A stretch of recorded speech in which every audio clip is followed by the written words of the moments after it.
Good afternoon, everyone. We're going to get started just momentarily.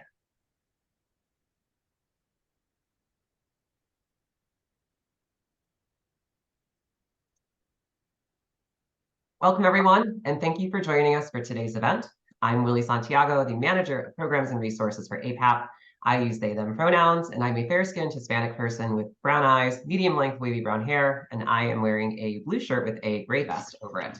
Before we begin, I want to acknowledge that APAP is located in our nation's capital, Washington, D.C., on the ancestral lands of the Piscataway, the Anacostan, and Pamunkey people who have stewarded this land throughout the generations. I'd like to pay my respect to the elders both past, present, and future. Closed captioning is available for today's event. If you wish to turn on captioning, click Show Captions on the bottom of the Zoom window. We are joined today by ASL interpreters from Purple, Kim McConaughey and Stephen Brathwaite.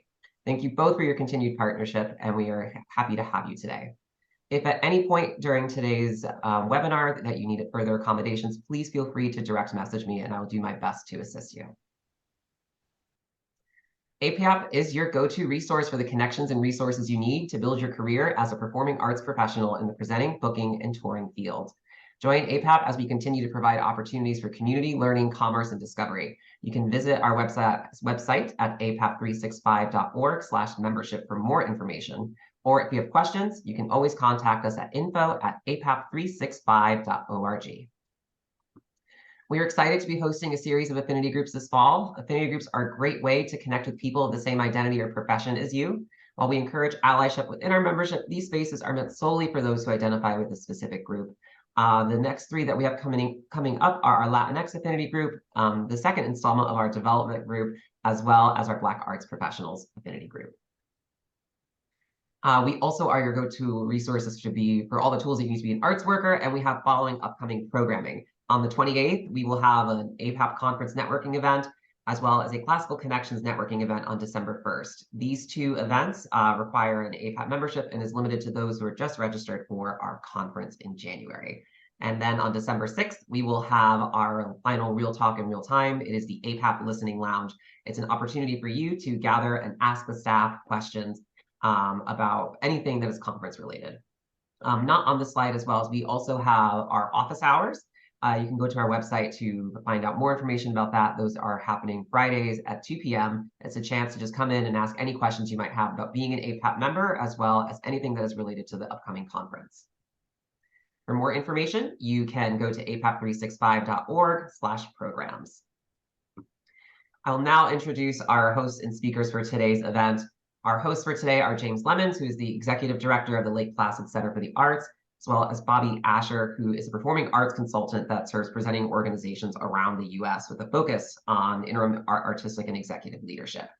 Our guest speakers today are Ronnie Pinoy, who is the Interim Executive Director for the Office of the Arts and Director of Artistic Programming at Arts Emerson, Michael Sakamoto, who is the Performing Arts Curator at UMass Amherst, and Duke Dang, who is the Executive Director of Works and Process.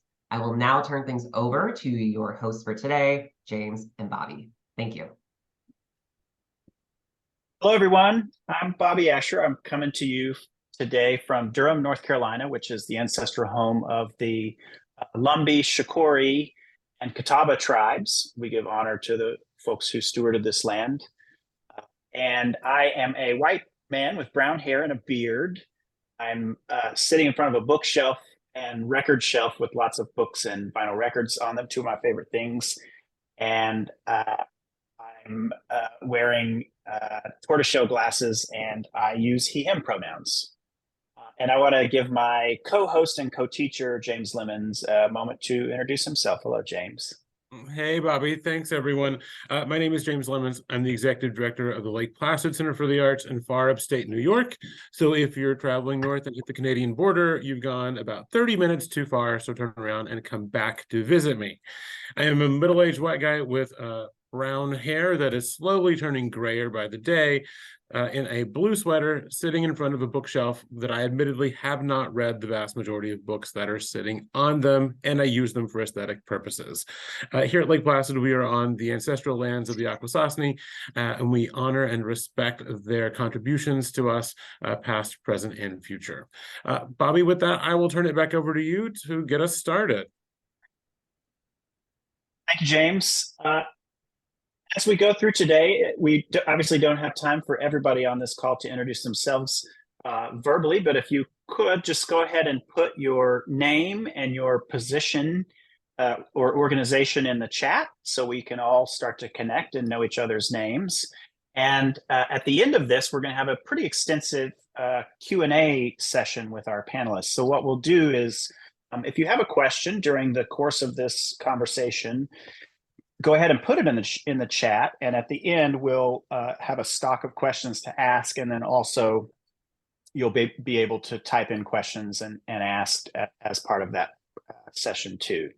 So today we're going to talk a little bit about the future. This I don't know how many of you have been on the previous two calls, but we have over the course of these classes, we went through a sort of very basic understanding of how the presenting field works, its history, some of the very operational ways that you go about booking a show or offering a show to be booked.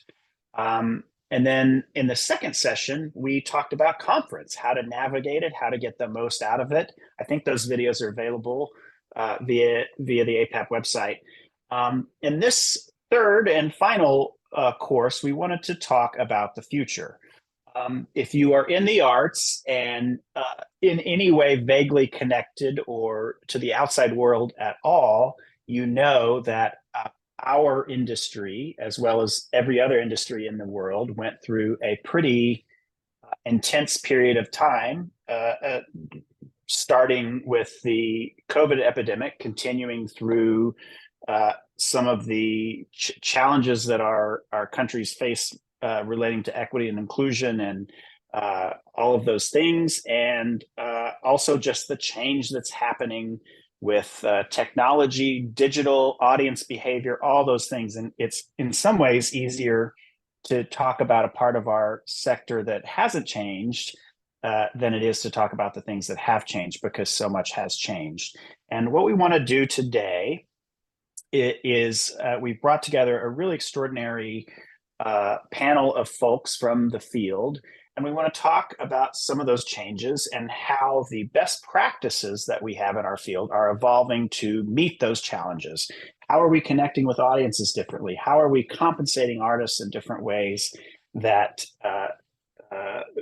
acknowledge their extraordinary contributions, makes living wages possible, otherwise contributes to equitable partnership? How are we ensuring that people still come to our theater? How are we changing how people access our work? All of those things are big questions that we want to sort of give you a chance to address today, and hopefully to go away with a different understanding or some refreshed ideas about how you might approach your work in your organization differently and in ways that reflect the future and the evolution of our field as we move forward in more positive and equitable and forward-thinking ways. So with that, I'm going to turn this over to James. He's going to introduce our three panelists and give each of them a few minutes to introduce themselves and respond to a sort of first question to get the creative juices flowing. Thanks, Bobby. And just a reminder, as we do introductions, if any comment or introduction or way of working inspires a question, put that in the chat. Bobby and I are watching it as we go through so that we can make sure to stump the panelist at some point during today's conversation. We're so happy to have, at the moment, 2 and hopefully 3 panelists join us for our conversation today. We will note that Duke Dang from Works in Progress is traveling and will be joining us overseas, hopefully, as long as the internet connection is cooperating. So we're watching for Duke to join us, and hopefully he will be able to do so by the end of our conversation. In the meantime, we are well represented by the state of Massachusetts today with two fantastic panelists. We'll start one at a time and start with Ronnie Pinoy from Arts Emerson. Ronnie, we're going to try and stump you with a few questions. Well, first, if you could, as a way of introducing yourself and your work, tell us a little bit about what your work may have been like 3 years ago or so, what it's like now, and therefore, what's the most significant way you've really experienced your work changing in the past 3 years? Thank you so much, James. Thank you, Bobby, and thrilled to see everyone that's in the chat. So excited to get to know some of you better and reconnect with some of you that I know. So just really thrilled for this opportunity. So yes, let's see. So 3 years ago, that puts us in about fall of 2020. At that time, I was working as an independent producer with a company called Octopus Theatricals that worked with many different interdisciplinary artists to develop their work from seed of an idea through development, through presentation, through touring.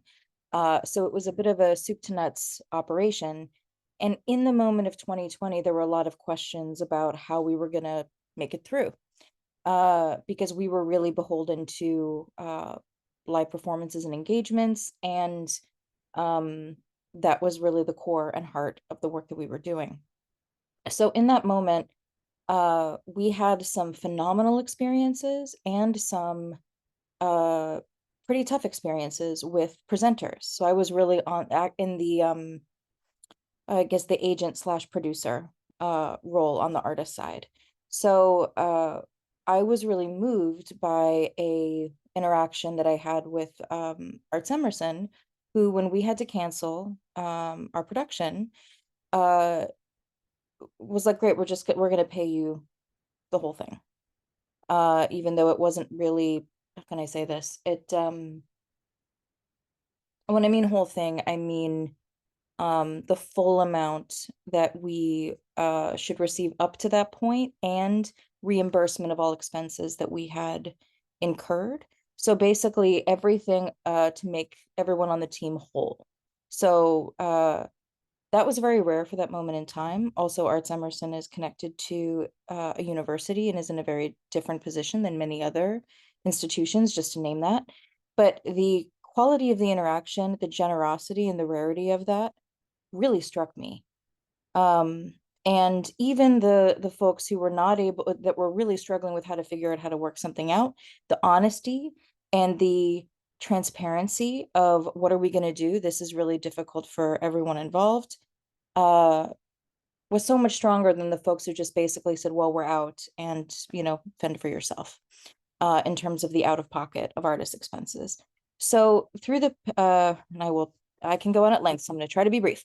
All that is to say is that the winding road from there to eventually working at Arts Emerson is that during the pandemic, I ended up taking a pretty deep turn into DEI work. I'm Laguna Pueblo and Cherokee, really spending some time leaning into the work of bettering the field and being part of a group of people that was having conversations about building ethical and equitable partnerships, the project that APAP was doing. And I never thought of myself as someone who would become a presenter. I really thought I was going to stay in the independent producer wavelength because that's really my heart and my spirit to work closely with artists in that way.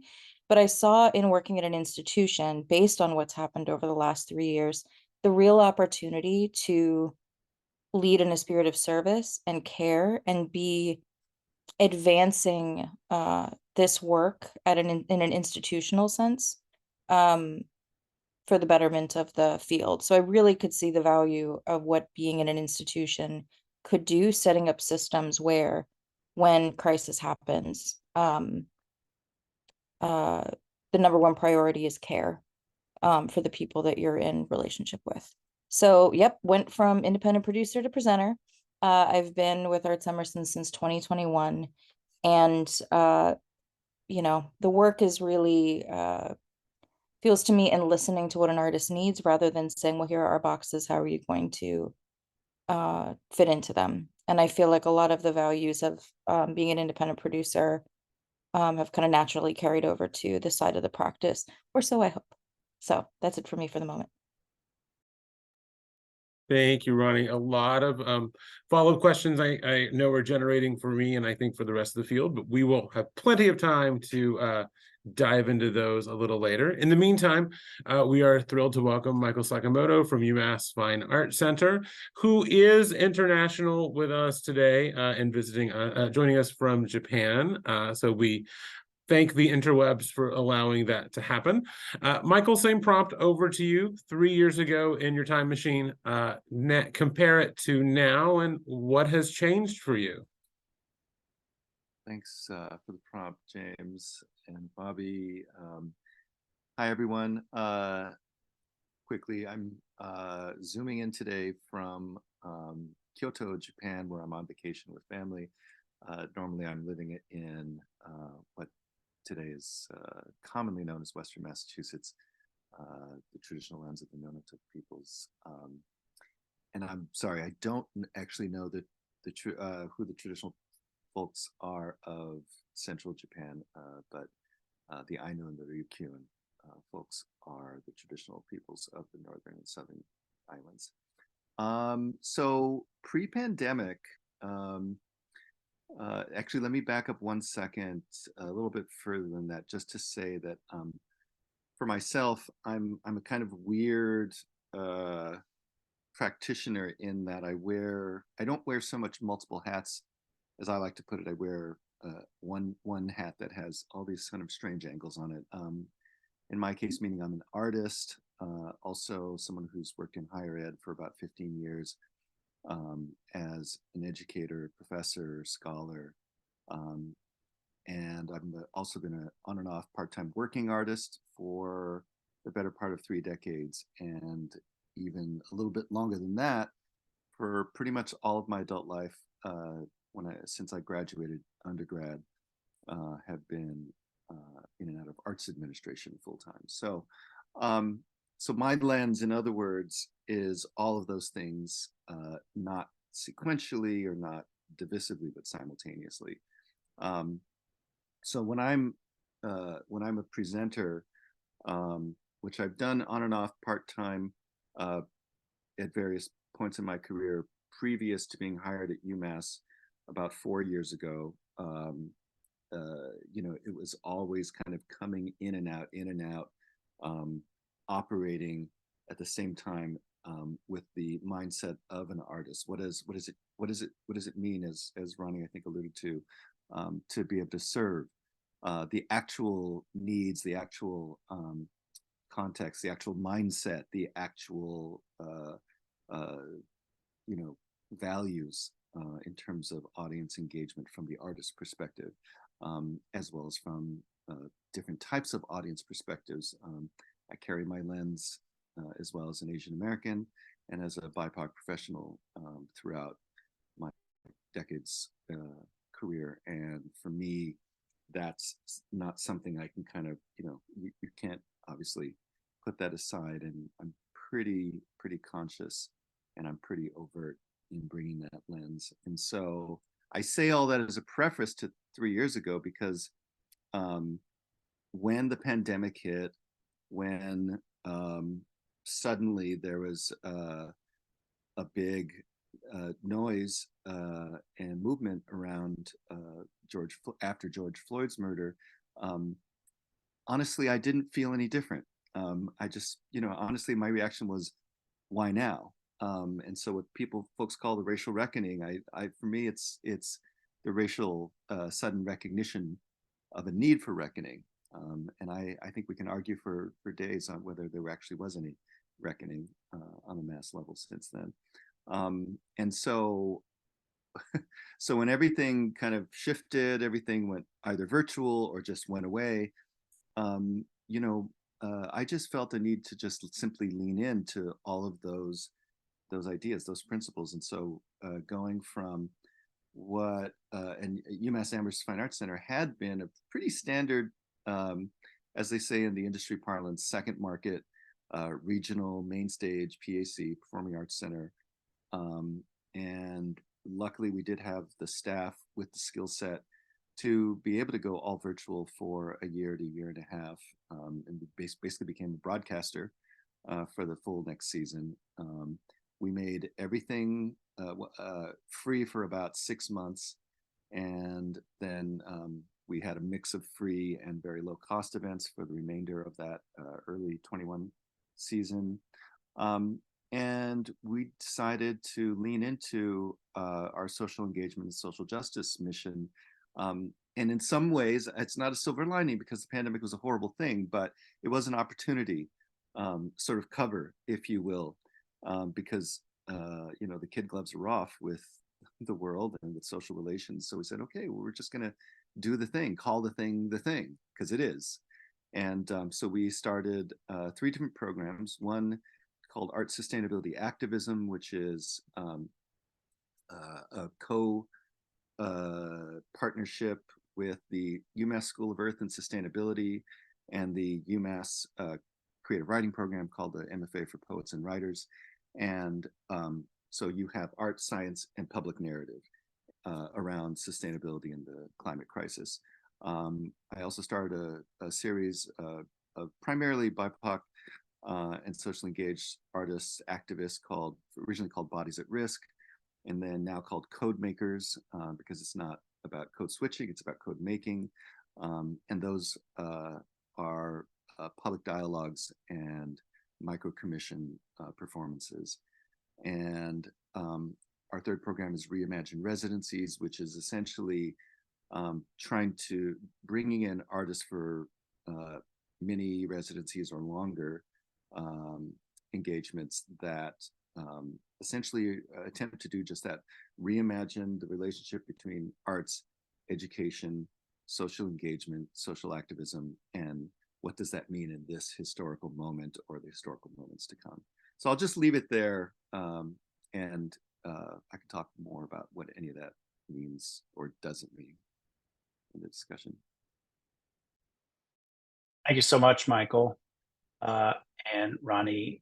Really delighted to have both of y'all with us, and especially Michael for it's about 4:27 a.m. there in Japan. So Michael is having his morning coffee a little early this morning. So thank you for doing that. Excellent.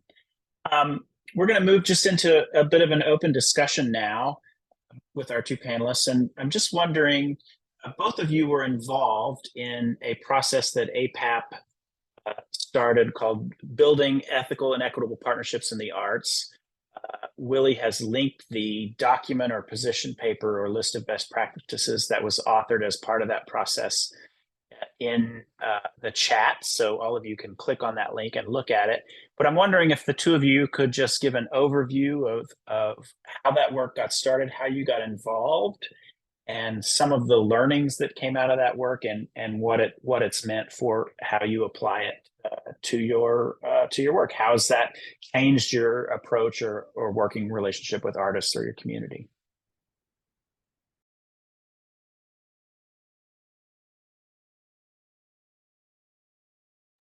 Or would you like me to start? Yeah, go ahead. I'm trying to remember a term, please. Yeah. So what's really wonderful is that I feel like the creation of this document and the group of people that were gathered, it wasn't something that came from one person. It wasn't something that I think we always like to think about the individual as the hero who pulled it off. But what was really beautiful about this is that it felt like there were some key colleagues who were feeling the same way about work that needed to happen, who found each other, and work manifested in a number of different outlets. And I have to give a huge shout out to oh my gosh, it's referenced in the document and then it flew out of my head. The work of Emily Johnson and others. I'm gonna look at the link. It is Creating New Futures. Thank you.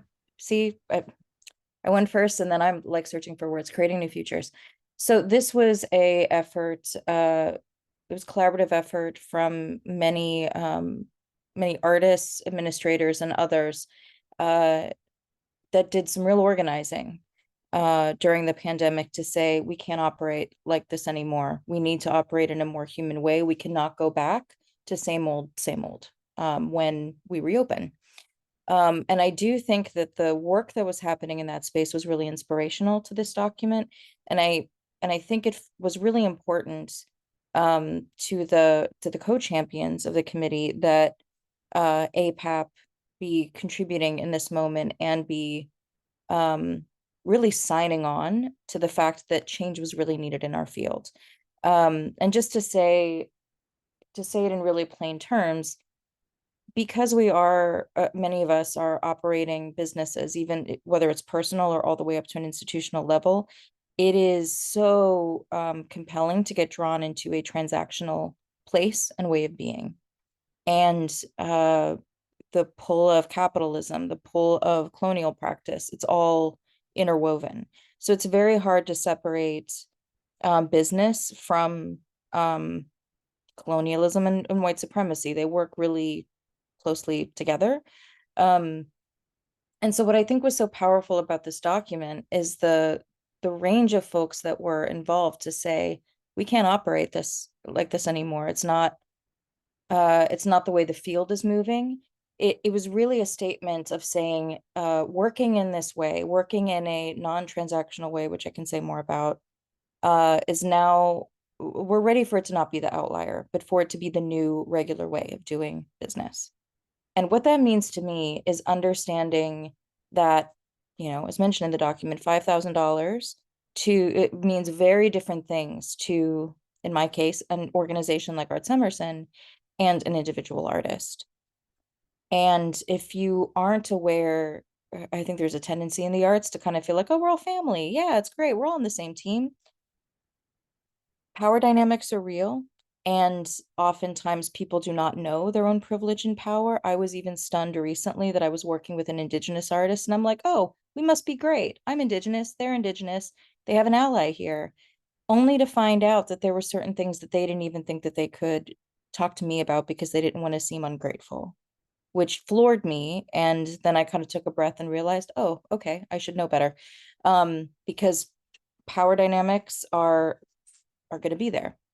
So for me, in terms of what it is meant to my practice, like one of the reasons I think I work at Arts Emerson is because they were an entity that was moving in a good way early on this. And so I felt like I could kind of come in and deepen that work. I think a lot of folks who really want to do good work are working within systems where doing that work is very hard. And I really want to name that. There's been a lot of creativity in the past few years, especially with universities, to think about how we can break out of the model where, okay, we're going to pay the artist all the way at the end, and we're going to reimburse all the expenses. And there's always this language of legal saying this or that about why that's the case. But there are all kinds of structures in place to try to financially protect institutions when what we really need to be doing is caring for the well-being and livelihood of the communities that we're in relationship with. So many folks have been very creative about working around those systems, also about advocating for different kinds of structures. I know that there's been conversations with major university presenters about what, as an entity, how can we put pressure on universities to make those changes. But that said, it's a systemic challenge to say, okay, the relationship between a visiting, entity, which I even hate using that word, it is really hard to work in a relationship-based way. And to think about, okay, as a person at an institution, you need to be in right relationship with the team that you're on, with the artists you're working with the audiences that you're accountable to, and then also thinking about being in right relationship to the earth, to the greater world that you're a part of, which includes, sky, water, animals, people, things. So all of that is to say is that I'm really excited that the conversations that started around force majeure and around contracts and around the way that artists are paid have really grown into a different way of thinking about conversations with artists. So to give an example, we had a recent project called the Black and Indigenous Initiative.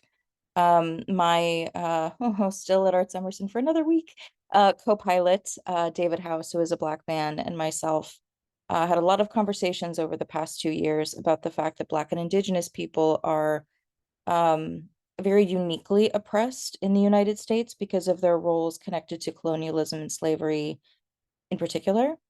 And what could it look like to build solidarity between these two communities? And specifically in a theater context, to move away from affinity space of certain groups of, okay, this show is on stage and it is a Chinese story, so of course it is for Chinese people, and we just think about it in those kinds of boxes. So how can we actually think about how are Indigenous people showing up for Black folks? How are Black folks showing up for Indigenous folks? And how are Afro-Indigenous folks part of the conversation? So we had a whole year-long initiative about this, and to make a long story short, one aspect of it was commissioning 7 Black, Indigenous, and Afro-Indigenous artists to be in conversation in a resourced way, and then through conversations between them say, if something emerges that you want to work on, we'll fund it, like we'll figure it out. So there's a commitment to starting with the kind of sense of civic conversation, starting with the passion and the direction of the artist, and then following that with resources. So there's a lot more that I could say about that, but that is one way in which we're trying to think differently about what the conversation is between an institution and the artists we work with. Other thing I'll say is we're trying to break out of the model of one and done of, okay, great, you're going to bring your show and then you're going to go. We're thinking both about long arc relationships with an artist, and also what are the ways in which, if Arts Emerson is bringing an international artist, that we can be talking to other presenters in the New England area of various sizes to think about what is the way that this one journey and trip and engagement for this artist can actually become a larger, more robust engagement through visits to other communities nearby, doing a component of the piece, or finding resources to co-present the piece, and not always at our theater, could be somewhere else. We just did a beautiful partnership with Raw Arts in Lynn with the phenomenal Rosario, who around with Dominican communities. That was one of the most beautiful things I've been a part of for the show The Real James Bond was Dominican. Oh yeah, and Amanda Cooper's on this call, who is the producer for that. So I will stop talking and pass it over. And hi, Duke.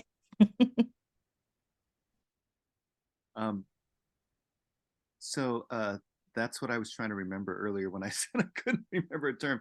CNF, creating new futures.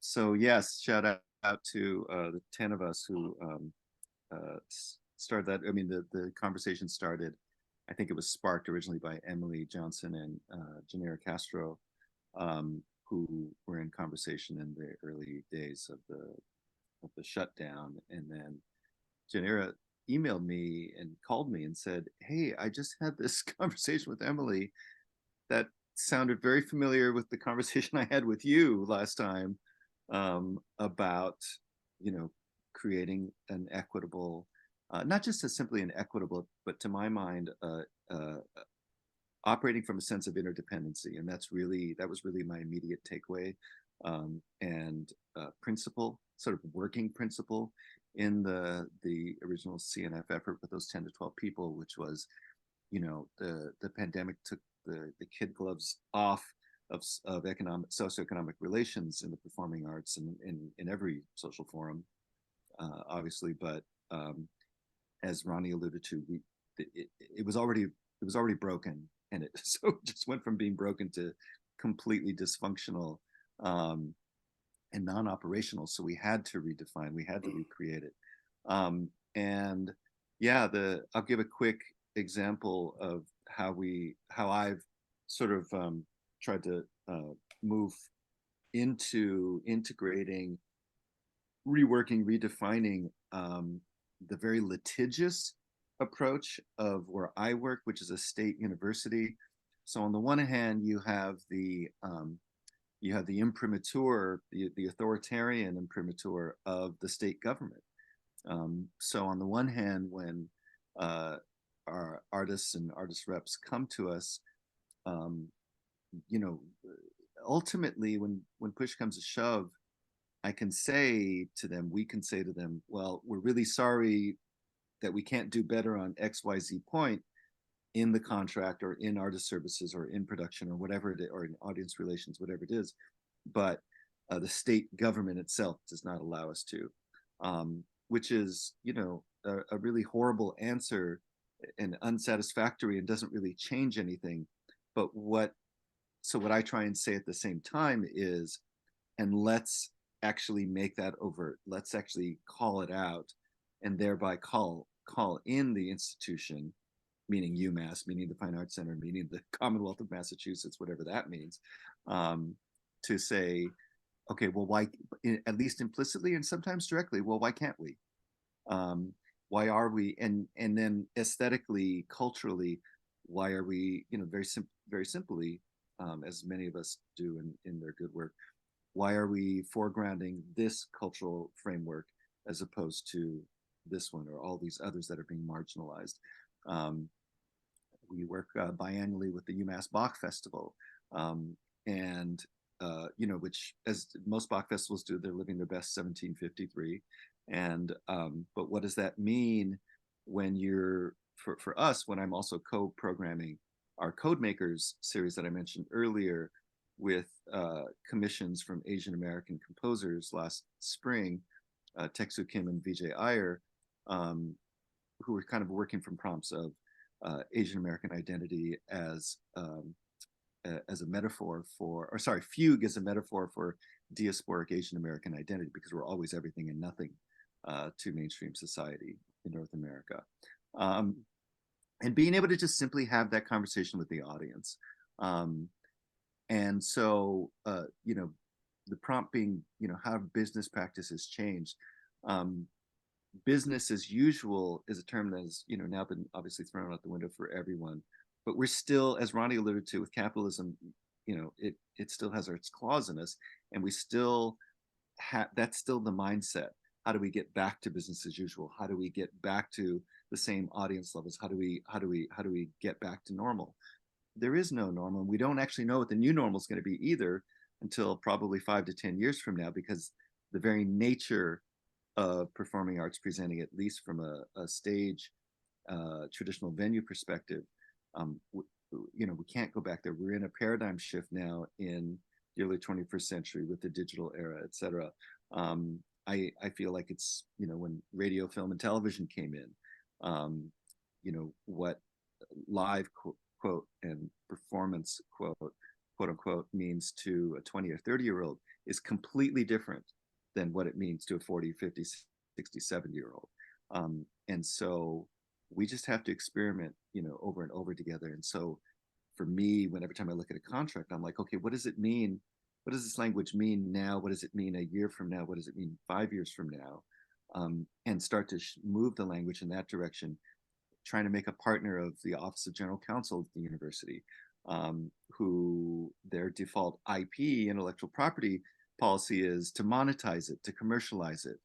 And I said, no, you know, so like when Emily Johnson came in for a production residency, and I said, no, we're not going to take the IP of this Native Indigenous woman, and it's going to belong to her, but we're going to negotiate what it means to have a non-monetary relationship. We're going to create new language within the contract to allude to what a monetary relationship may or may not be, or can or can't be.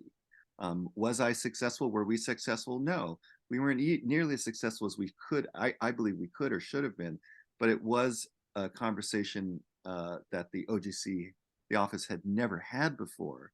And so ultimately what happened is the general counsel actually gave us operative language to be able to do that in a kind of essential shrinky-dink form. And so, I'll leave it at that, but like, that's the mindset and the attitude I'm trying to push forward with every day.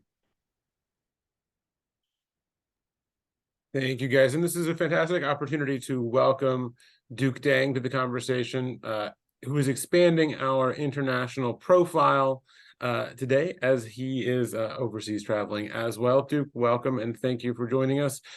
From Works in Process, Duke, I'm going to throw to you just as an introduction the question that Ronnie and Michael grappled with earlier, which is think back 3-4 years ago, maybe pre-pandemic, what your work was like, what it's like now, and if you could share a little bit about that change with us, and what is the most significant way that your work has changed over the last 3-4 years? Yeah. Hi, everybody. I'm zooming in from the Philippines and 13 hours ahead of New York. Everybody can hear me? The connection's okay? Great, good. So Works in Process before the pandemic was always doing show and tells of new productions prior to their premiere. So always allowing audiences to go behind the scenes. And this is really in the founding of our organization by a patron who came from immense privilege and recognized that, and realized that as a donor, she was always invited to go into the studio to see how the work was created, so that she would make a bigger donation to the organization. So I point this out because we all, through our development mechanisms, have this ability to share creative process. But it's something that general members of the public oftentimes don't have access to.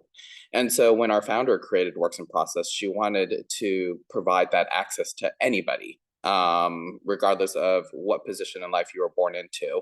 Our tickets are choose what you pay, starting at $5. And our programs are always performance highlights interwoven with discussion with the creator to share the process. So think of it as show and tell for adults. And I say this because also this is in light of an America that is 2 generations into a world that doesn't have compulsory arts education. So I'll just say, I didn't have arts education growing up. So the work sometimes doesn't speak for itself, and the artists need to have that platform to share their work. So that was what we did before the pandemic. The pandemic hits, and we drilled down into our mission of process. And we realized that even though we didn't have product, we could still support creative process. So we pivoted and immediately, by summer of 2020, created the bubble residency model to make it safe for artists to safely gather, perform, create, and reopened live indoor and outdoor performances very early, actually the first in New York State to do both. And so it was really supporting process even more. Rather than just platforming it, we're now supporting process through a network of 14 residency centers in 3 states. It's recognizing that we as a field have inherited generations of philanthropy that prioritize brick and mortar infrastructure rather than the human beings that they were built for. And we're fortunate in that we, as Works in Process, are an organization that doesn't have any brick and mortar. So we are able to take the resources that we have and partner with organizations that have brick and mortar, whether that's residency centers, whether that's presenting platforms. So before the pandemic, we exclusively presented at the Guggenheim. Now we present with Lincoln Center, the New York Public Library, Summer Stage, and continue to be at the Guggenheim. And with the 14 residency partners that provide housing, 24/7 access to studio space or stage time, we come in and we're able to provide artists with fees on top of those resources. And so the way we paraphrase it is, like farm to table, we support studio to stage every step. And through these 14 residency partners, we're able to respond to artists where they are in their creative process with the resources that they need. And with the different presenting platforms that we partner with in New York City, we're also able to respond to the artists where they are, and presenting iteratively to recognize that the performing arts are alive. They're iterative, even after premiere. They're constantly changing. And so our orientation is to respond to artists where they are. And always in this show and tell format, so that there's built-in education. And more so, we think it's even more important now because it's a reminder of how what the field we work in is live in person. And that show and tell format, that break the fourth wall, is something that TV and a comfortable couch can't provide. So that's a way of differentiating what we do. And also, we were already laying the groundwork for this before the pandemic, when we had this epiphany moment of our primary partner is the Guggenheim, which is a circular building. And why is it that so much of the performing arts that we present is on the proscenium, which excludes a lot of traditions? So we started to think, what traditions come from the circle or the cipher? And we realized that street and social dance come from the circle or the cipher. And we were already supporting those communities before the pandemic. And then realized that street and social dance fill this Venn diagram of transportability in terms of presenting as we exited the pandemic, but also a way of connecting communities that works created for proscenium it's harder for proscenium works to do. So again, it's thinking about how we can differentiate ourselves from TV and a comfortable couch. So a lot of the work we do now support is street and social dance, but also, we realize that we have a traditional audience, and also thinking about how do we facilitate transference of cultural capital and financial resources. So while we still do these show and tells with some of the largest organizations in the world, the Met Opera, ABT, New York City Ballet, we're not going to resource these organizations with multiple fully funded residencies across this residency network. They already have those resources. We're going to devote those resources to artists in street and social dance, but we're ultimately going to platform them on the same stage. And we're centering, these marginalized performing art traditions. And part of the equity work that we're doing is we've posted our fee schedule on our website. It's transparent. It's $400 per performance. And we pay artists $1,050 per artist per week when we place them into these residencies. And so an artist from the Met Opera or ABT or New York City Ballet, if they choose to do what we choose to perform with us or be on our program, they get paid $400, just like an artist that comes from street and social dance. So there is parity or equity. And then also within fee parity, since most of what we do is dance, we've been having a lot of conversations with musicians and saying, this is our fee. Know that, in accepting this fee, you're going to be paid. Everybody in the room is being compensated equally. And as of January 1st this year in New York State, every job opportunity posted has to have a pay scale attached to it. So these conversations about compensation, which previously were potentially awkward, are no longer awkward because it's legal that you have to post the pay rate. And so we just say this is our fee schedule. We stand behind what we pay, and it makes it very actually easy to have these conversations with artists, because as long as we stand by those principles, it's straightforward. So our work is very different now.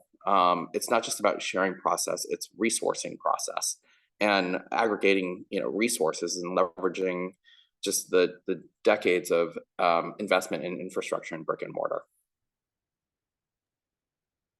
Thanks, Duke. I think that's super interesting in the context of supporting new work and the creation of new work and how that paradigm has shifted. Ronnie and Michael, I'm wondering if you guys have noticed any, from your perspectives, any ways in which supporting new work by artists or new to the field artists, how that's changed over the last number of years, how you go about support artists in the creation of work differently. And I think, Duke, for you as well, I wonder, kind of as a part B of already long question, how has the needs of artists just in the field changed since pre-pandemic?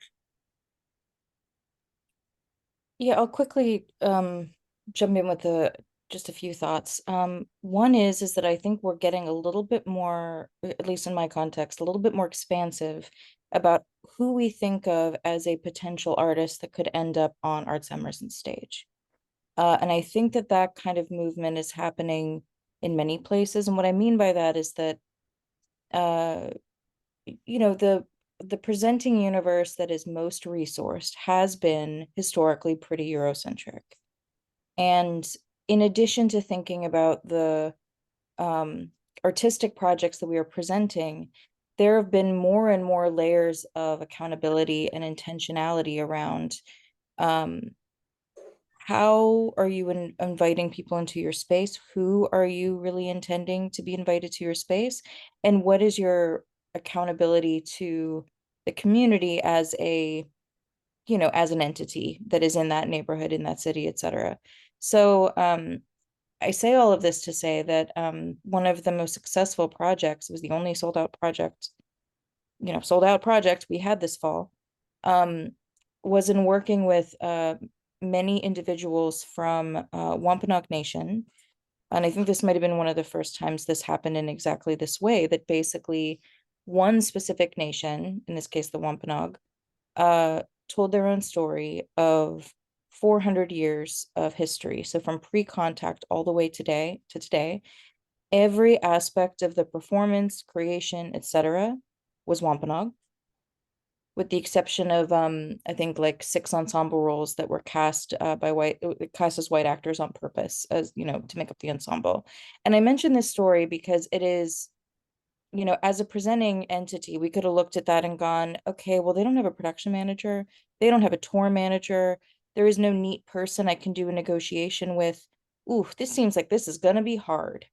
And instead, there was a conversation among the staff about how we might hold this.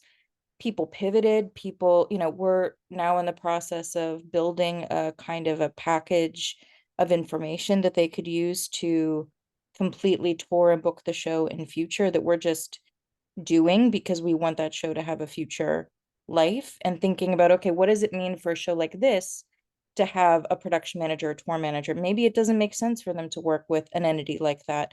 Maybe it's actually about giving them resources of people to call and identifying folks in the community who might be interested in becoming a production manager, who live in Mashpee. So I think the expansion of who is at the table changes the nature of the way that you support new work, because it may not even necessarily be about doing more for a particular artist in the way we think about space, time, money, knowledge, but in about shifting the process such that it is more inclusive and allows for structural change rather than band-aid change. So, and what I mean, and this is something I've been, to add an extra layer to an already hard question, something that came up we had a panel at Arts Emerson last night, and inspired by the fact that my colleague David is leaving, called Keeping the Charge, and talking about moments of transition. And one of the things that was talked about is that, you know, where have we, you know, in what we call Boston at least, made structural change advances in the past years, and where have we increased the number of band-aids?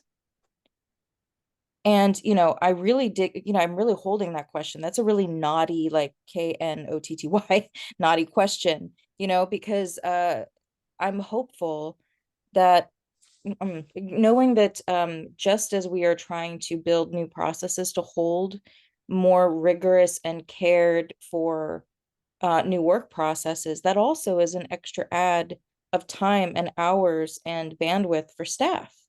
And the field is really struggling right now. So how are you, you know, constantly doing the dance of care to arts workers, care to, you know, the community of folks you're working with?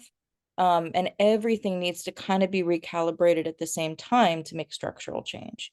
So as soon as you zero in on one thing and try to focus on that as being improved, like a new work process, everything else starts to kind of shift. So it's almost like you need to kind of I don't know if you've ever put I've been thinking about this lately, putting together furniture, but like with a piece of IKEA furniture or something you're trying to put together, you try to do one thing, you know, screwed all the way in, and then everything else is out of whack. You have to screw this one in a little, and this one in a little, and that one in a little, and then all of a sudden it's a tight, beautiful piece of furniture. So that's kind of how it feels a little bit in this moment is you can't just paint one shelf and call it good. You have to take the whole thing apart and gently put it together in balance. Imperfect metaphor, but that's what I got today. Over to you, Michael. Not imperfect at all. Perfect. So I think the only thing that the one thing rather that comes to me from the prompt of you know, how do you support artists in creating new work differently than before? I mean, we have the capacity, we have the budget, we have, which is fairly limited. So for what I'm trying to do is focus in terms of future forward ideas and projects on residencies and micro commissions. I say micro because, you know, someday we'll be able to support artists financially in, you know, more than a small way. But what we can do is, you know, look for timing, look for confluences with their work, their values, and the timing of what they need when they need it in the development of new work in relation to our audience. And when I say our audience, I mean both the campus and off-campus community. I mean the off-campus community, in our case, being mostly rural and small town Western Massachusetts, approximately 80% white folks, and then 20% kind of, you know, all over the place combination of mostly brown and Asian folks, and who, you know, really kind of stick to, for the most part, stick to their own communities. And it's very hard to bring them out to a university context when they don't feel that that is necessary, that it necessarily belongs to them. City of Holyoke, right down the road from us, 11 miles away, is the second largest Puerto Rican community on the mainland outside of the islands, and the largest per capita of that population. It's literally half the city. But most of those folks never come to us because they feel completely separate as in unwelcome. And so, you know, we're working right now with artists and organizations who actually operate from there.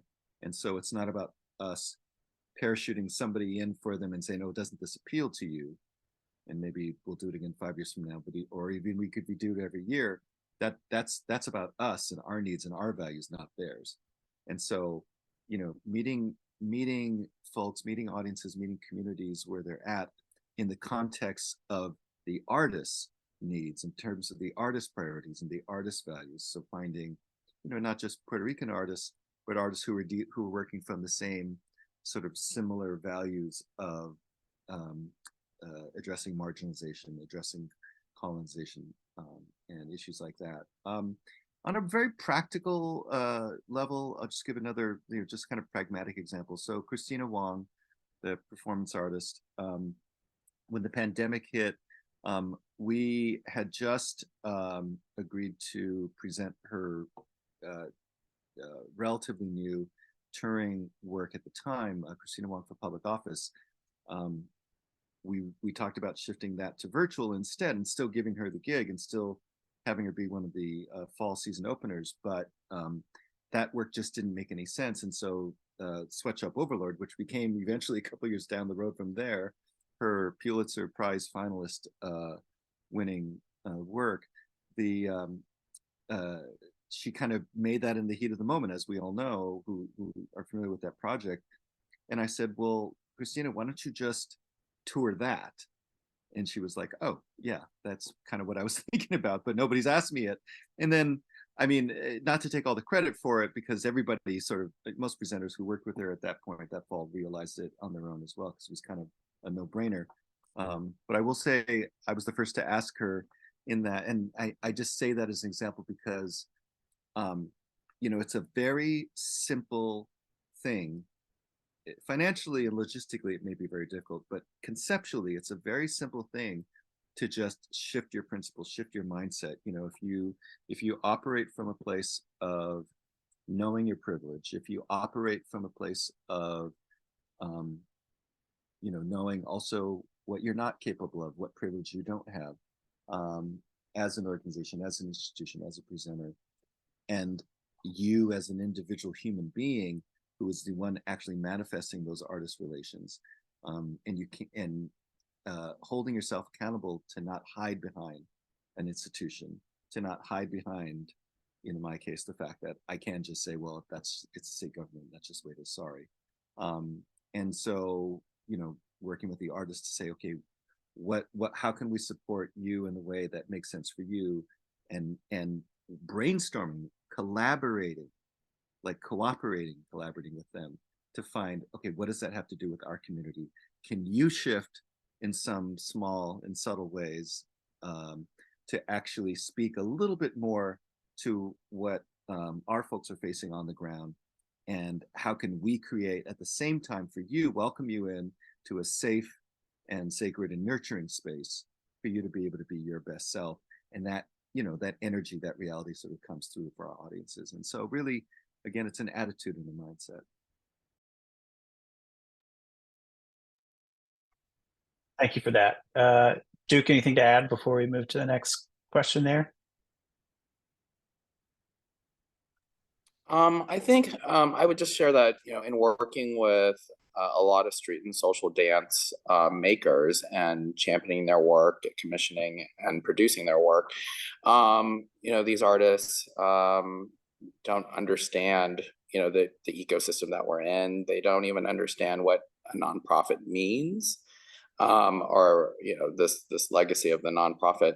And also they're creating work at a time where the infrastructure that created dance companies in the 70s and the 80s doesn't exist anymore. So we as an organization are just stepping up to provide that infrastructure, something as simple as providing, being the fiscal sponsor for an artist that gets an NPN or an NDP grant. And so just doing that. I mean, ultimately my background is as an arts administrator, and most artists can use that support of an arts administrator, regardless of what background you come from. Thanks for that. I want to talk a little bit about the audience. We always talk about the artists and the audience as being the two most important parts of our work. Wonder if our panelists could talk about how audience behaviors changed in your community, and if there are strategies that you've used to connect with audience and amplify the work of your organization in the last 3 years.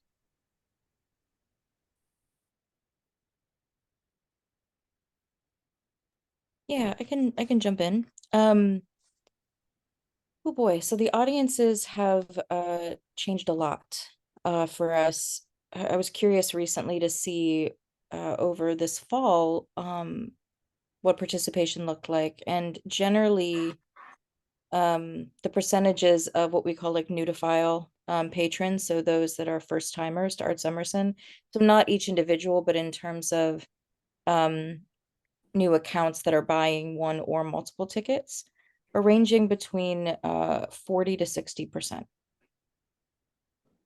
So the good news is that we're building new audiences in a really wonderful way, but the downside is that that means that our we're not we're still not doing at all where we want to be in terms of reaching goal. The audiences are still overall smaller than they were pre-pandemic. So being real transparent, you can see that our past audiences are not returning, and while it's exciting that we're building new ones, I also don't know if they are coming for an individual work because of the above and beyond work we're doing to connect with that particular community of folks that are connected to it, or if we are, someone feels invited and then they keep coming back. And there's value to both, but I just do think that it's in a rapid transformation. We're not talking about here's our core audience and then here's this little bit of new audience we're playing around with talking about, or oh, we're losing this audience to this other theater. That's not, it's huge seismic change. So in that way, and I mean, it also continues to shift based on programming, so in that way, audiences have changed. I will say that we have pulled back quite a bit on our digital programming, not out of a desire on our part to save funds. I mean, we really enjoyed a lot of the work, particularly last season. We did a project of Mondo Bizarro. They were a New Orleans-based company that did a piece called oh gosh, it was about the FBI COINTELPRO effort, and it was called COINTELShow. And it really used the medium, oh, it was hilarious. It used the medium of Zoom to really dig into the COINTELPRO movement with a satirical lens and bring it into a post George Floyd era. So smart, very clever, and we really struggled to build audience, even though it was really strong work, and it was coming to us as a thing that had already been done, and they were remounting for us. So it wasn't so. And we had immensely large audiences during the pandemic. So we kind of just felt like the demand wasn't there for it. So we wanted to redirect those resources to places where the impact was being felt. But it's an ongoing conversation, because I think that we will be in a situation again where that's a muscle we're going to need based on the way the world is going. So we're also thinking about experimenting more in, I think, the Little Amal project, for those of you that might be familiar,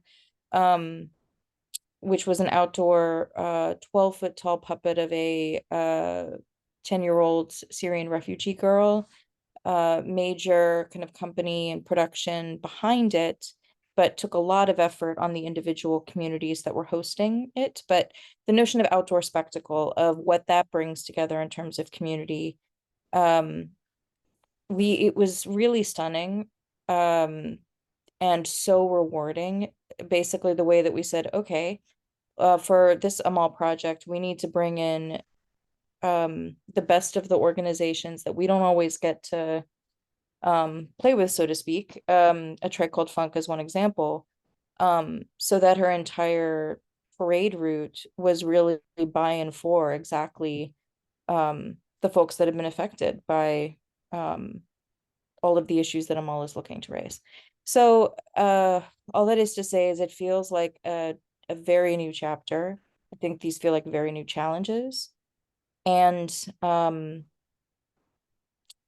think it's really important to be brave in this moment about not sitting back on the advice of 5 or 10 years ago, but to really be very present in this moment and be listening very carefully to what audiences that are coming and not coming are saying.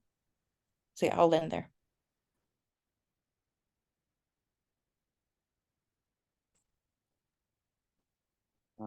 I'll jump in to mention a couple things. I would say for us, our audiences are actually we just announced our season yesterday, and it's our biggest season ever. Our fall season was also our biggest season ever, and it's I think due in large part because of our support of street and social dance, and placing these traditions in a space that traditionally it hasn't been, but also long-term resourcing these artists to prepare them to be in these spaces, but then also providing a space for street and social dance to not only happen on stage, but happen socially. So it isn't just about spectating, it's about participating. So many of our programs go from the theater into the rotunda, again, this circle, so that there is a very strong social component, socializing, but also dancing. And these social and street dance communities have their own traditions and their own communities.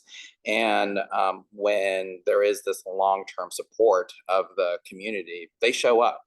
And what's exciting is that it's sharing this virtuosity with the dance audience that we had built before the pandemic. And so it's broadening of what has been traditionally defined as concert dance. And so that's where our audience growth really has been. But this is in tandem with our ongoing support of some of the these massive organizations. But at the core of all of this, again, is the show and tell format, the built-in education. And this goes back to, I think, a lot of the knee-jerk reaction is education. Let's go into the schools. But we have a generation now that are in their, say, mid-20s to mid-40s who haven't had arts education. And how do we build that education into what we do? And it's using this social component to draw audiences into our space, the participatory component. And again, it's about how do we compete with comfortable couches and TVs.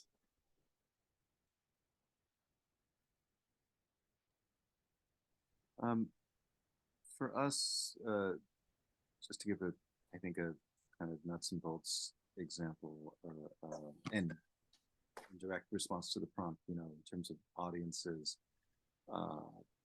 current behavior, a lot of fear. I mean, I think it's probably true for a lot of us, maybe perhaps most of us, is still, even though it's, sort of late pandemic / post-pandemic, it's just a lot of fear. And I say that for us as well, because we tend to have a fairly older traditional regional PAC audience. Average age is probably between late 50s to mid 70s still, unless it's a specific presentation for younger folks. And there's a lot of desire for relief, safety, joy, but also inspiration. A lot of people will be explicit about it, but other people will hold back. But there's still this sense, very palpable sense of looking for some kind of, if not answer, at least path forward, whether that's mental, emotional, physical, or otherwise. And so, as a, sometimes you just kind of find your opportunities where you can find them, your strengths where you can find them. So being fairly small town and rural setting and organization, we lean into that in terms of audience relations, in terms of simple nuts and bolts things like when you call our box office, if you're a long time either subscriber or just maybe not even subscriber, just patron, our staff is trained very, very diligently to remember who you are.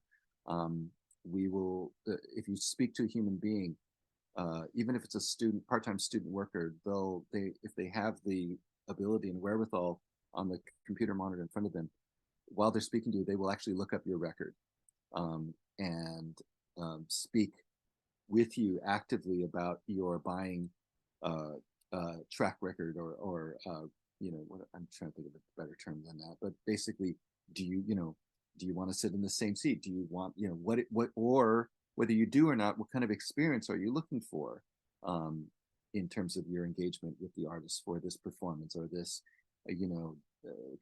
panel conversation or whatever the active or film screening or whatever the thing is.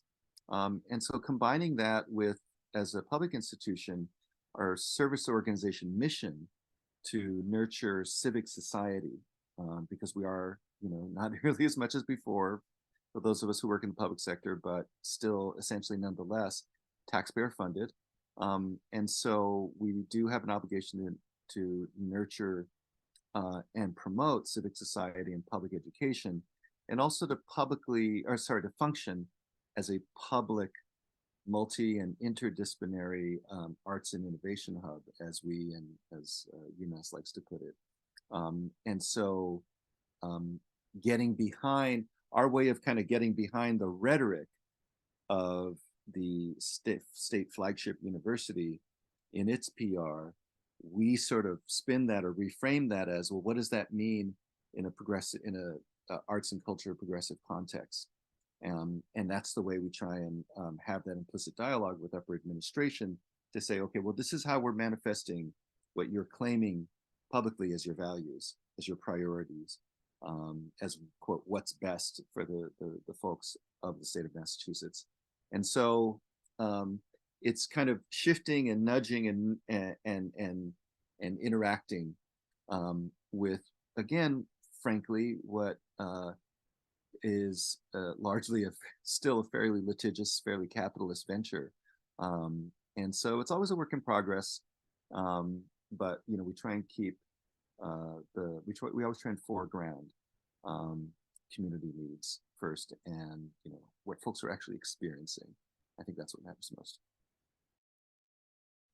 Thank you, Michael. Ronnie, I want to follow up with you on what you put in the chat here, which I think is super interesting, that you're finding traditional marketing efforts producing dwindling results, and that the community organizing model of audience building is where you're seeing success there.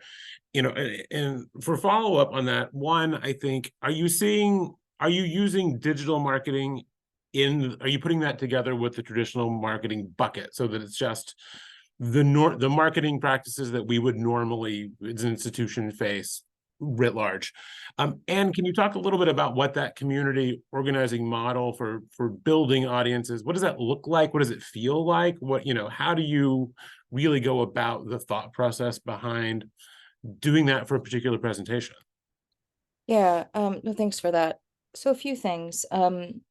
I think that the notion of passive marketing, whether it is, impressions on a website, and social media can count in this way too, depending on, if it's in a paid format or at the mercy of the algorithm, and depending on how the account is situated, with how personal it feels or not.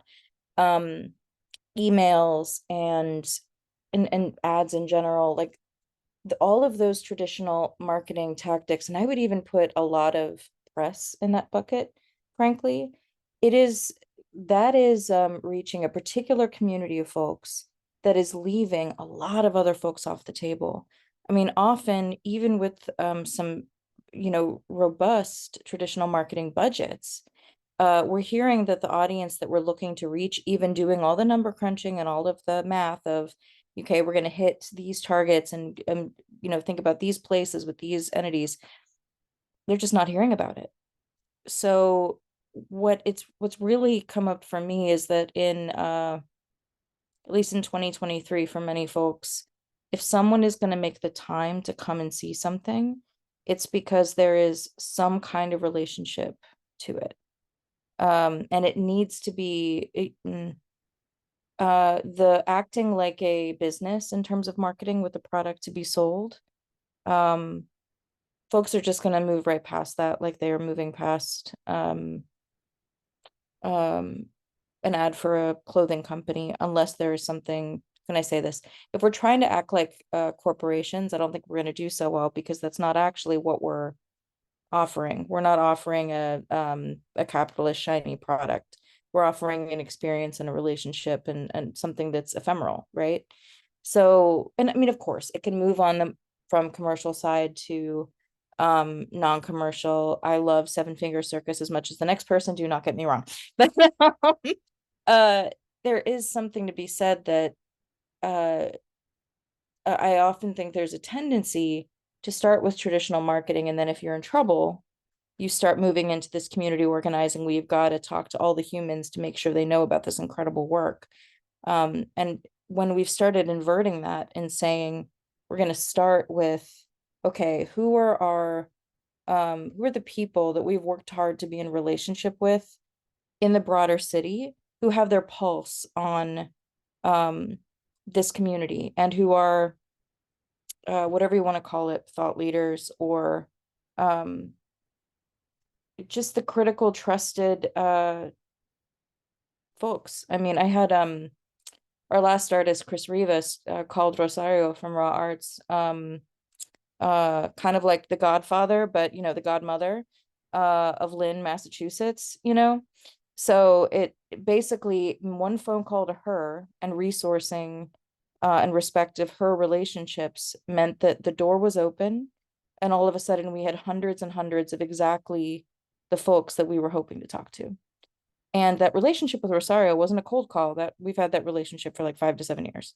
So it's about both the long-term relationship building, so that in a moment with the right show, you call on someone to say, this is really special, this is what the impact is, and figure out together how to make it a positive impact for everyone involved. So, now that, for instance, we had an entire day where Chris Rivas traveled Salem, Lawrence, Lynn, met 2 mayors, danced salsa in a closed down restaurant that was just for him. And my immediate question to Rosario at the dinner is what can I do for you? Like, thank you. What can I do for you? How can we be in a relationship? And we're figuring that out, but it can't be calling in favors that are never reciprocated. It has to be a mutually beneficial relationship, but there just has to be trust, and it has to be relationship. For so many folks, unless someone they trust is vouching for someone, they're not going to go to something they've never heard of, no matter what the most beautiful ad or video in the world tells them. So that's just really that's a little bit of what we're finding. Duke, I'm wondering, as a follow-up there, did you find that when Works in Process shifted to social dance and to street dance, your relationship with the audience from a marketing perspective need to shift as well? I think let's think of the traditional, and when I say traditional, the Works in Process audience of 5 years ago. And I think there are those audience members that are never ever going to come to Works in Process to see a ball culture Vogue driven dance company. It's not their drive. That's okay. But we always use this show and tell format to bridge audiences, so that there's a learning experience, there's a demystifying, and there's a understanding of what this movement that we're seeing on stage represents, the community and the culture and the tradition. And then in working with street and social dance communities, these are communities that just traditionally haven't been supported by cultural institutions like ours, and put on the stages, but then also to transfer it, and also having that conversation of, well, traditionally this hasn't happened on stage. Is it something that you want to be a part of, right? And having that conversation of, well, that feeling that you get in a club is never ever going to be recreated on these stages, right? That's kind of no social or club street dance artist has said, oh, I get that same feeling. Ultimately what's happening on stage is performative, but how do you bring that energy into the space. And that's where like the post-performance, like participating, like social dance component is so important. And there is something super duper magical when the the works in process audience comes back, because they know, well, there's going to be a show and tell component, and I have a moment to participate. And it certainly doesn't hurt that it's happening in the rotunda of the Guggenheim, right? It's this awe-inspiring space. But also what's important is supporting the process so that it isn't this transactional relationship. It's and what we're actually very excited about is we're taking our residency model, which all of these 14 residencies are outside of New York City. And now we're starting to work with New York City Parks and Recreation, to recognizing that a lot of rec centers have auditorium space, they have studio space, and how can we place artists in their communities, in the rec center, in their vicinity, to weave into their process of creating what a lot of these artists already do, which is place make and community build. And so resource them and connect them in their neighborhoods with these institutional resources, but then also open the doors of these cultural institutions.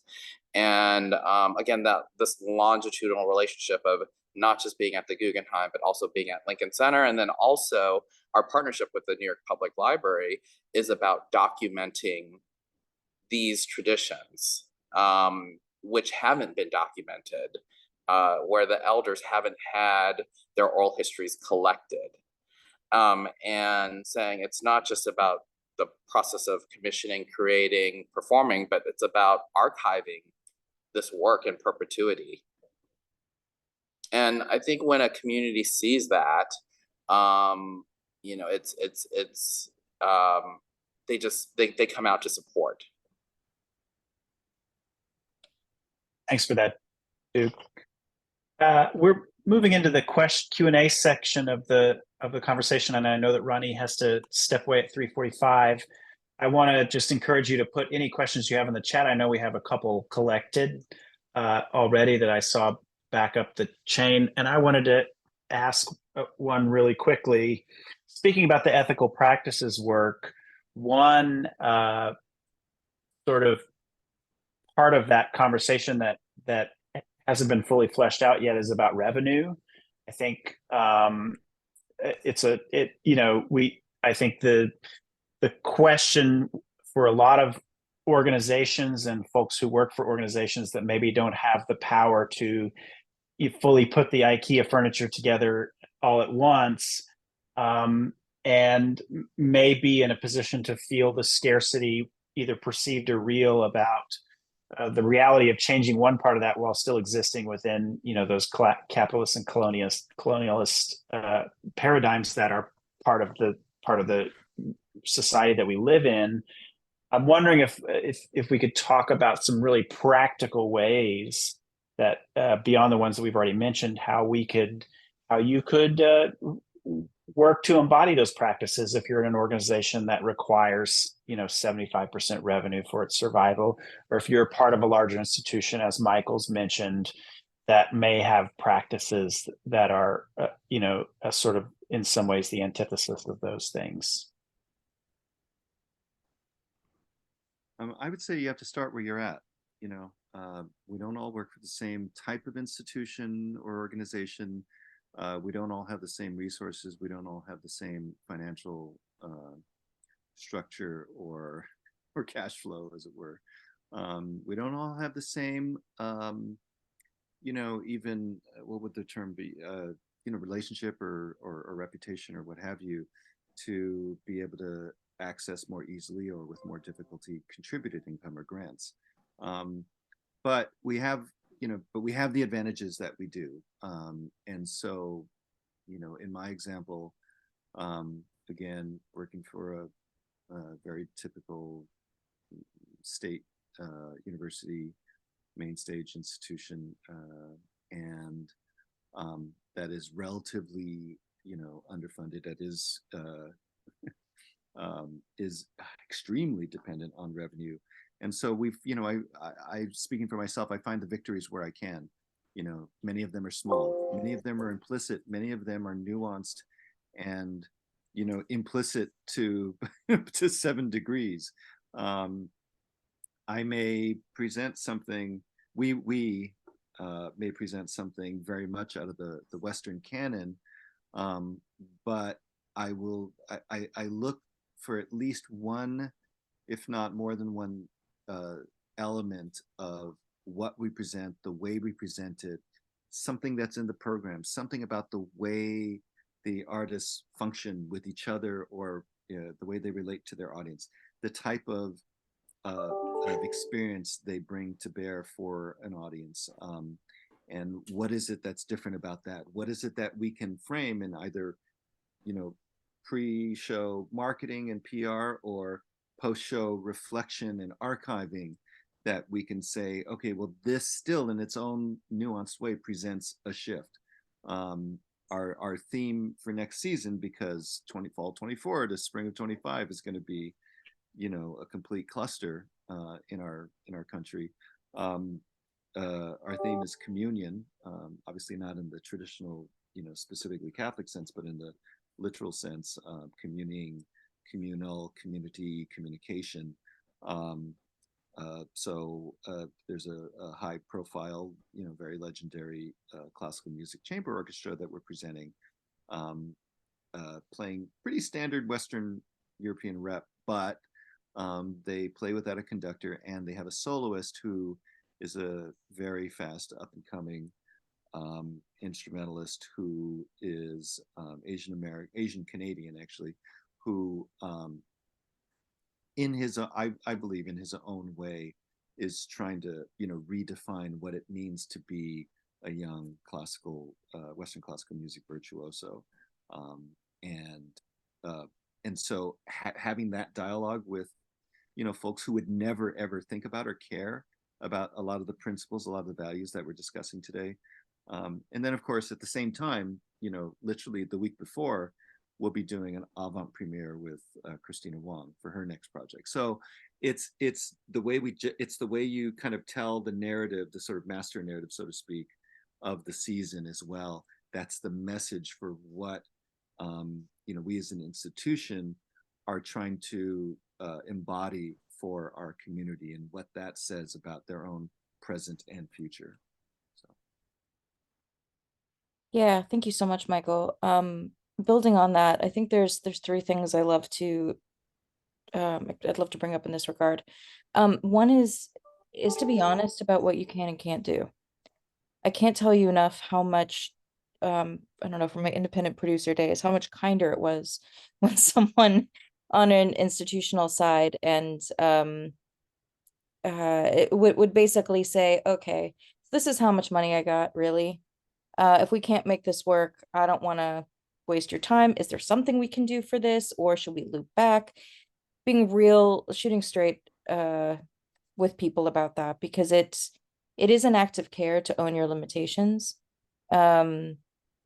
and to state where you hope you're going and when you're not there yet.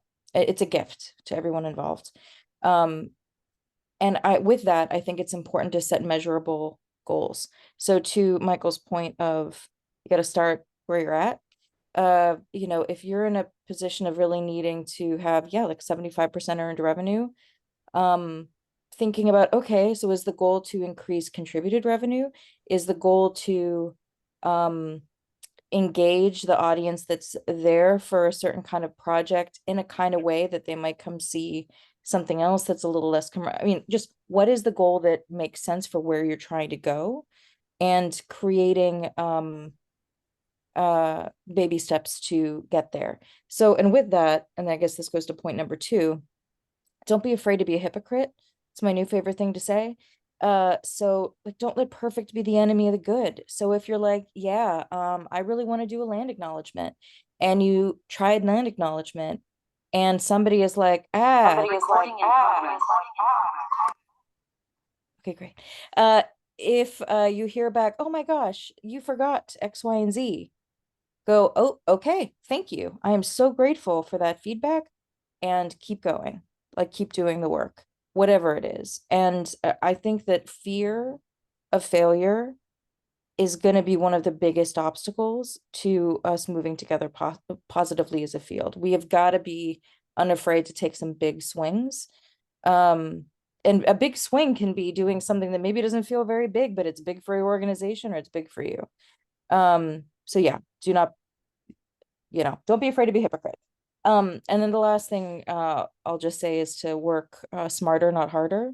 So for instance, if there's a piece that you love that you want to do that is about climate justice, there might actually be, especially in Massachusetts, but depending on where you are, an entity that is trying to do similar mission-driven work around that same issue or topic, and would be really interested in a partnership of some kind. And the further ahead you can get on things like that, there's all kinds of resources out there that many of us just do not have the bandwidth to explore. So if you know that if the change is important to you, and you just know that for your time, you got to spend 5% of your precious time a week planting seeds for where you want to go. It doesn't have to be money, but it can start out being time, and that can really go a long way. So I'm really it's funny. It's like, while a lot of these issues are systemic and very real, and we need to not lose sight of the fact that we need big change, I'm always constantly in awe of the fact of how much work needs to be done internally in a way in order to be in a place to be able to make those changes. Like, we have to change within ourselves and understanding of what is possible in a way before we can actually like manifest that. So if you're not afraid to take some swings, to be vulnerable with each other, to see, okay, well, I got space, you got money, let's see what we can do for this artist. Just to really be open to some wonderfully awkward conversations. It yields really great things. And if anyone ever wants to practice, give me a call. I can be lots awkward for anyone. I want to just say that I'm going to need to get a framed cross stitch of something you said. It is an act of care to own your limitations. I think I need to read that every morning at my desk before I start my work. Thank you for that. And I know you have to step away, so I just want to say thank you so much for joining us today. We're going to continue for a few more minutes and stay as long as you can. But thank you so much for taking the time to be here, Ronnie. Bobby. Okay. I wanted to just amplify one other question that came across in the chat. It was about digital presentation, and I think there was a little bit of institution field-wide whiplash where we all went digital very quickly with varying degrees of success, and then as soon as the pandemic started to wane, and folks started to come back in whatever format that they did in whatever context, we were sort of faced with the decision about whether to continue to put resources into digital presentation or not. And I guess the heart of my question is do we think as a field that presenting digitally is the future? Or do we think that gathering communally in a live space as living human beings and experiencing creativity is what makes us special and what we should go all in on? Or is the answer yes and or no, or what are your feelings in that regard? Go ahead, Duke. I would say I think I've made my opinions on that very clear, in that we're all about bringing people together in person, facilitating those chance encounters. And that's what differentiates us from, again, our laptops, our screens, our couches, our TVs. On a personal level, that is also echoing Duke's comment. That is completely my experiential frame in my life, and definitely at this moment in time, the vast, vast, vast majority of our audiences where I'm currently working. Having said that, I can't say that that's, you know, with any confidence that that's going to be true a few years from now. So my answer to your specific question, Bobby, is I don't know. I don't know that any of us really, really know. And I'm actually fine with that. There's a part of me that's really fearful, but also, or not fearful, but anxious. And then part of me that's extremely excited about that because we get to create it, right? And that's, again, that's true in every moment of paradigm shifting. And so I feel like it's not about this or that technology specifically, or lack thereof, or directness, you know, of any sort of presenting format. It's really about just the down, actual, lived, embodied experience. Whether that's, you know, whether that's through this, or whether that's literally face to face with just a few molecules between us, or some combination thereof. You know, this, you know, this as such, this device is not going to be itself, you know, this thing in a few years. It's going to be some other format, or it's going to be, might be some other type of whole device. You know, imagine if, you know, one day in 10 years, this is going to be as archaic as flip phones are now.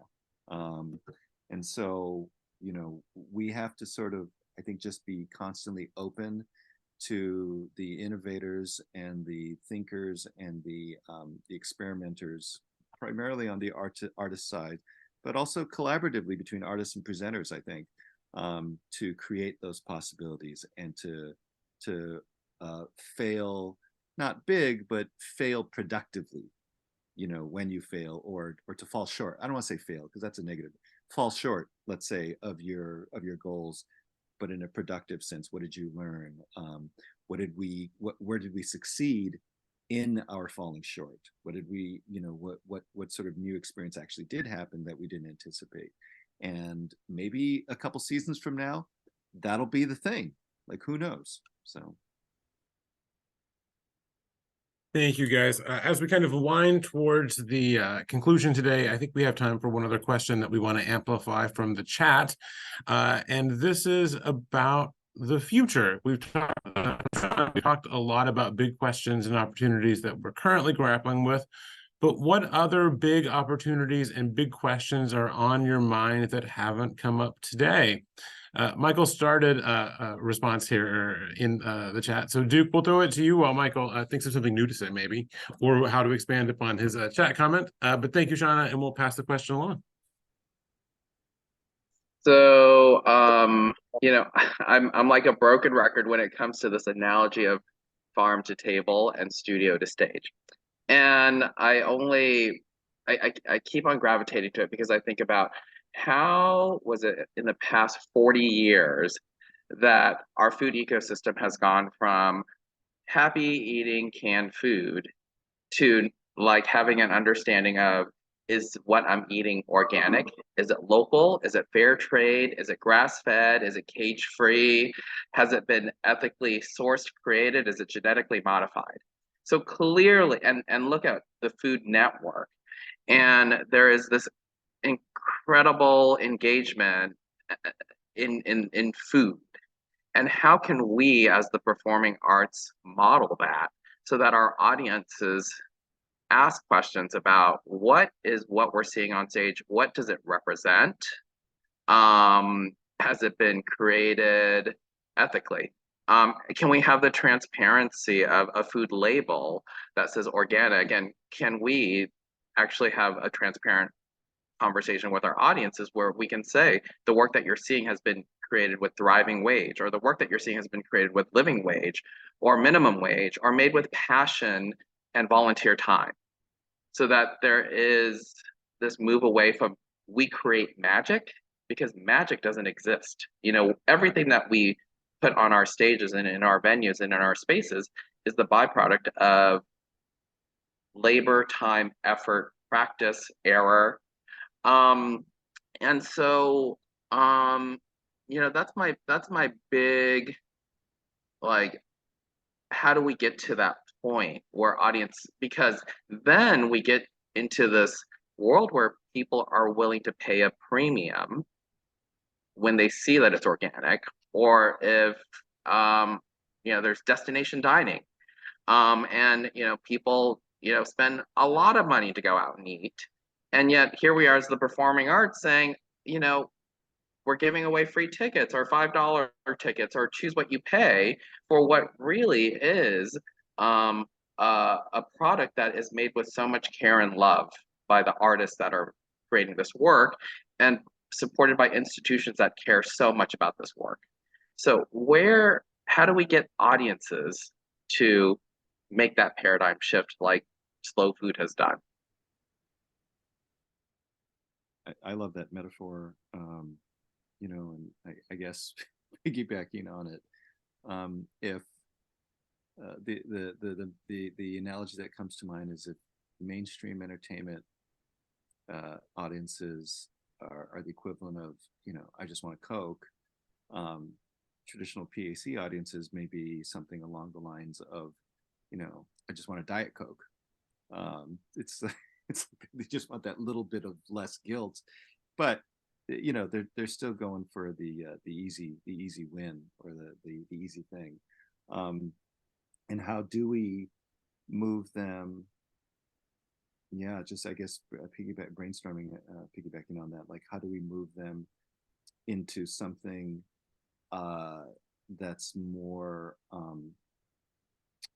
nurturing, where they know that it's good for them, but it still tastes great, and it tastes it all, and it tastes in a way that they couldn't have anticipated.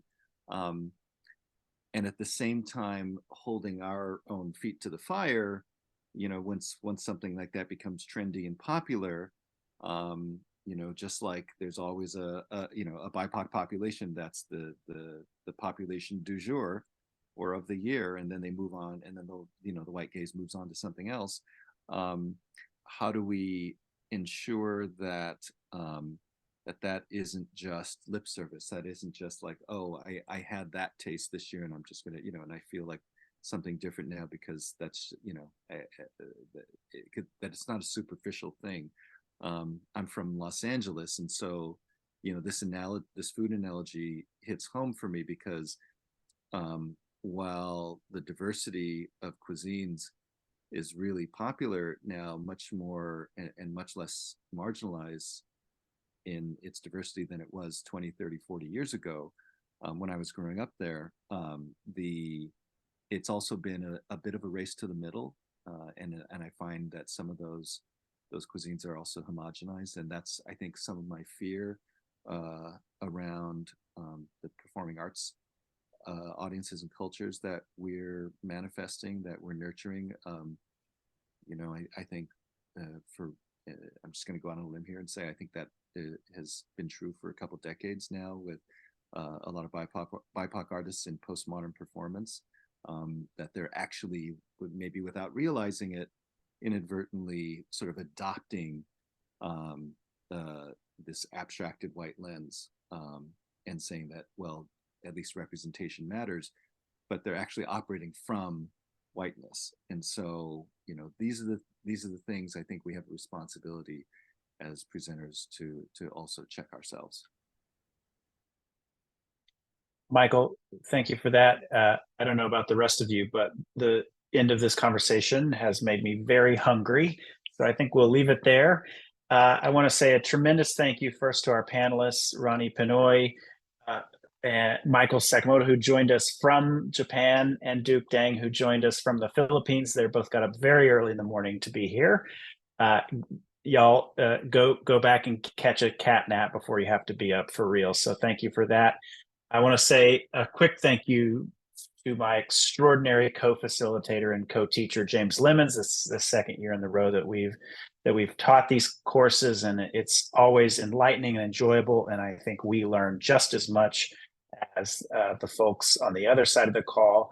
And I want to say a huge thank you to everybody at APAP, especially Willie, Krista Bradley, who conceptualized these, Willie Santiago and Krista Bradley, who's conceptualized these and bring us together every year. And then I think I saw Lisa Richards-Toney, the president and CEO of APAP on the call as well, who has championed this work in her role as well. So thank you everybody for being here, and finally a huge thank you to all of you who've joined us every time or just today and participated in these conversations, and thank you for the work that you do for the performing arts every day. So I'll hand it over to Willie at this point to take us out. So thank you all for being here today.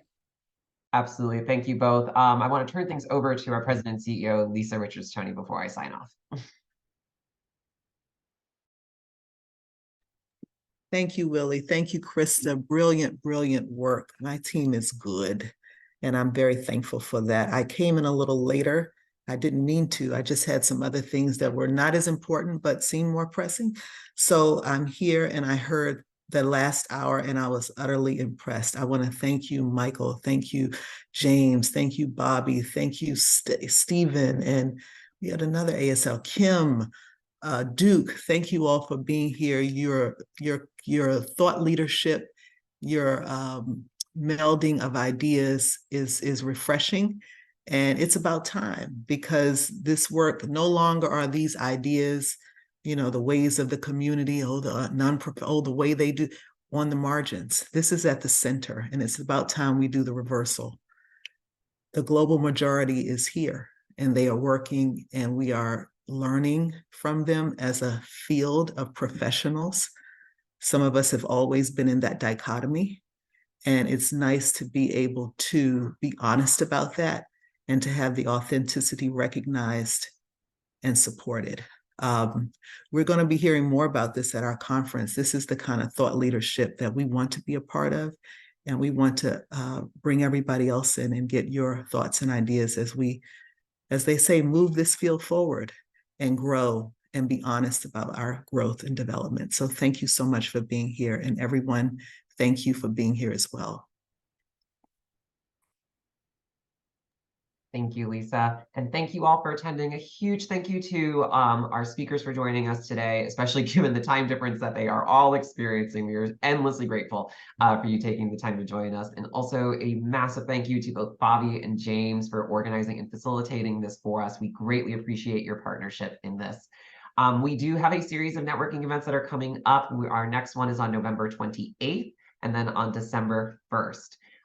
Every Friday at 2 p.m. we have our APAP office hours. It's an opportunity for you to drop in and ask us any questions that related to being an APAP member, as well as the upcoming conference.